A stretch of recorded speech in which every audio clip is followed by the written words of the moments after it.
Hello, I'm Jamie, and today I'm doing a review on J.K. Rowling's The Tales of Beedle the Bard. I am really excited about this book. I couldn't put it down. It is not a difficult read. It only took me less than a week, and that was because I made myself read one story a day. Within the book, it says that this particular translation was translated by Hermione Granger from the ancient runes. So that's fun. After each story, there is a few pages of commentary by Dumbledore. He kind of dissects each story within the wizarding world and what it meant during that time.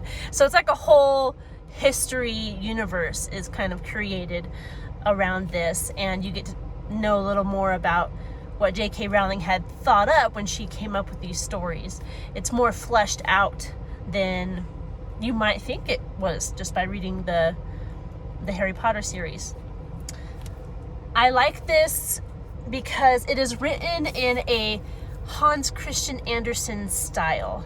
The story is told, but it's told to convey a moral message or to drive a point home, and it is done very creatively. And this edition is illustrated, which I love. I love illustrated books. I think they are more fun and it makes the reading more interesting, even for adults. I don't think illustrated books are just for kids. I think they are also for adults. I am an adult and I love illustrated books. So here's an illustration. The illustrator is Lisbeth Zwerger. I don't know if you know who that is. I don't know who that is. This is the first time I've ever known about her work. A little rabbit. This is a big book, okay? Because it is illustrated. I've seen a bunch of illustrated Harry Potter books and Fantastic Beasts and Where to Find Them that has an illustrated book. And this one, and all the illustrated ones are like big. This is not my book. I checked it out from the library. I saw it in there and I just had to. I was curious to begin with, and then when I saw that they had an illustrated edition, I was like, yes, I am going to read that. Oh, while I have it here are the 5 stories: The Wizard and the Hopping Pot, The Fountain of Fair Fortune, The Warlock's Hairy Heart. That one was a bit gruesome. Babbity Rabbity and Her Cackling Stump, and The Tale of the Three Brothers. I liked The Tale of the Three Brothers. It reminded me a little bit of, I don't know if you are familiar with this book, The Book Thief, where the whole story is told from Death's perspective.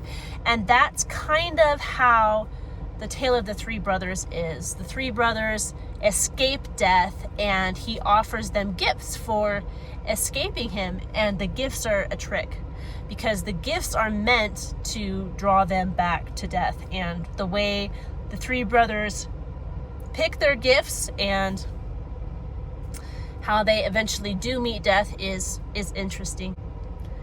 The stories teach the importance of wisdom, the importance of charity, the importance of making your way in the world without magic, which is not something that we deal with because we don't have magic anyway, but more like, if you would liken it to today, more like not relying on luck or things to just happen. I'm trying to think through where this book falls in the Harry Potter timeline, because Dumbledore is writing.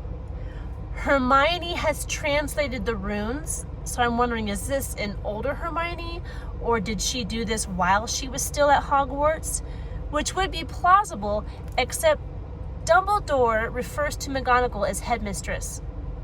And I'm just, if Dumbledore was the headmaster, how could McGonagall be the headmistress unless it was after Dumbledore was no longer headmaster?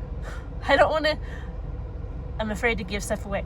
If you have an idea, or if you know where this book falls in the timeline, I would greatly appreciate. Please comment down below if you know. I would love to know. I did look it up, and I guess I'm not wording the question correctly, because I kept getting the publishing date of the book and not where it takes place in the timeline. I would also get the mythical date of when Beedle the Bard wrote these stories, and I'm like, that's not what I'm looking for. I don't know how to phrase my question for it to be answered. So if you know when this took place, then I would greatly appreciate it. Go ahead, comment below. I would love it. Something else that I enjoyed about this book in particular is the vocabulary. It has been a while since I read the Harry Potter books, maybe even a decade, but I don't remember J.K. Rowling having an extensive vocabulary in the Harry Potter books. Maybe she did. Again, it's been a while. But as I was reading this one, there were many words that I just don't see in everyday life. They're words that I don't see often in my reading, and I read quite a bit.